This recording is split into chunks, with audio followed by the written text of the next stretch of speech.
Good evening. I'm Brian Reagan. This is Tyler Kelly. and welcome you to Twilight Talks. Tonight we are in 2 Kings 18, 1 through 8. Now you're saying, didn't we just read that this morning? Yes, but now we're going to look at something else in this passage. Now it came to pass in the third year of Hoshea, the son of Elah, king of Israel, that Hezekiah, the son of Ahaz, king of Judah, began to reign. He was 25 years old when he became king, and reigned 29 years in Jerusalem.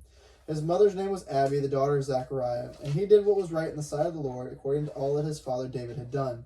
He removed the high places and broke the sacred pillars, cut down the wooden image, and broke in pieces the bronze serpent that Moses had made. For until those days the children of Israel burned incense to it and called it Nehushtan. He trusted in the Lord God of Israel, so that after him was none like him among all the kings of Judah, nor who were before him.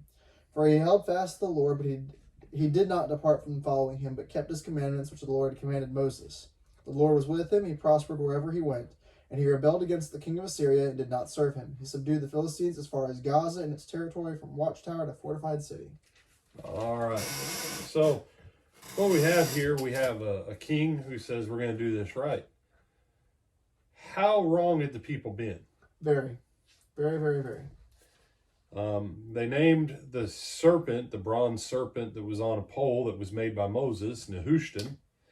You say, what does that mean? According to the footnotes on my Bible, literally bronze thing. Bronze thing. So, That's very vague. It is. But here's the thing. Moses was approximately 700 years, give or take, before this. So now think about that. The English language, as the English language, barely existed 700 years ago. It was called Middle English. Let me say, yeah, go back and read Chaucer Canterbury Tales. Okay. You say, why do you point that out?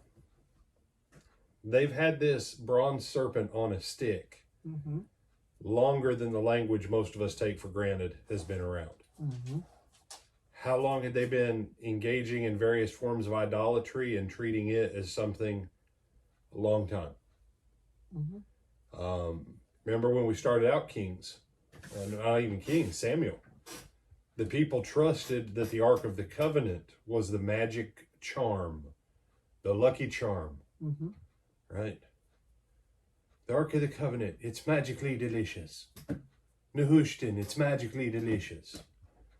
That was their attitude. It was lucky charms. They thought these things were magic.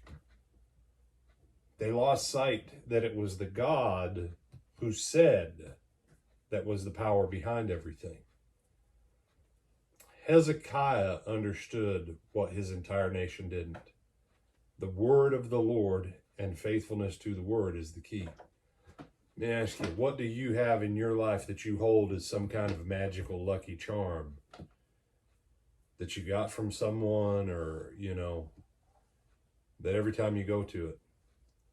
Be careful you don't turn those objects or those sentiments into idols like they did with this pole. Because fair enough, Tyler, did that pole have saving power when it was first given? Yes. Remember what they had to do? Look at it. Once they were bit, they had to turn and look at it in order to be healed. But once the serpents were gone, now what power does it have? It doesn't. Now here's the real question. What power did it actually have in and of itself? And the answer was none. So as you're thinking about this, the power was always the faith in the command and the obedience to it. I'm Brian Reagan. This is Tyler Kelly. We bid you good night.